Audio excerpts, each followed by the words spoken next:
ইউরোপের দেশগুলো যেখানে জোর দিচ্ছে তাদের চলচ্চিত্র ঐতিহ্য আর শিল্পমানের উপর, এশিয়ার দেশগুলো সেখানে তুলে ধরছে দ্রুত বাড়তে থাকা বাজার, প্রযুক্তি আর নতুন দর্শক। অন্যদিকে মধ্যপ্রাচ্যের কয়েকটি দেশ বিশাল আয়োজন আর বিনিয়োগ সম্ভাবনার মাধ্যমে নিজেদের অবস্থান জানান দিচ্ছে। কান উৎসবের মার্শেতু ফিল্মের ভিলেজ ইন্টারন্যাশনালের চিত্র এটি।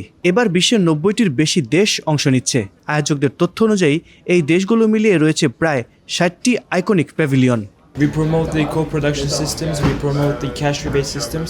Each film commission is a one-stop shop for all permits and approvals inside Egypt. কোথাও বিশাল এলইডি স্ক্রিন আর ভার্চুয়াল প্রোডাকশনের প্রদর্শনী, আবার কোথাও ছোট্ট কফির টেবিলে চলছে আন্তর্জাতিক সহ প্রযোজনার আলোচনা। এই প্যাভিলিয়নগুলোতে নির্ধারিত হচ্ছে ভবিষ্যতের অনেক চলচ্চিত্র প্রকল্পের ভাগ্য।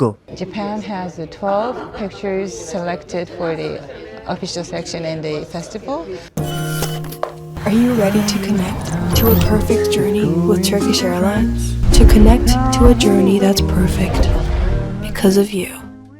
প্রতিটি দেশের উপস্থাপনাতেও চোখে পড়ে আলাদা কৌশল। ফ্রান্স বা ইতালির মতো ইউরোপীয় দেশগুলো জোর দেয় ঐতিহ্য আর শিল্পভিত্তিক গল্পে। দক্ষিণ কোরিয়া বা ভারতের মতো এশীয় দেশগুলো দেখাতে চায় তাদের বিশাল দর্শক বাজার ও বৈশ্বিক প্রভাব। আর মধ্যপ্রাচ্যের নতুন শক্তিগুলো নিজেদের তুলে ধরছে ভবিষ্যতের চলচ্চিত্রের হাব হিসেবে।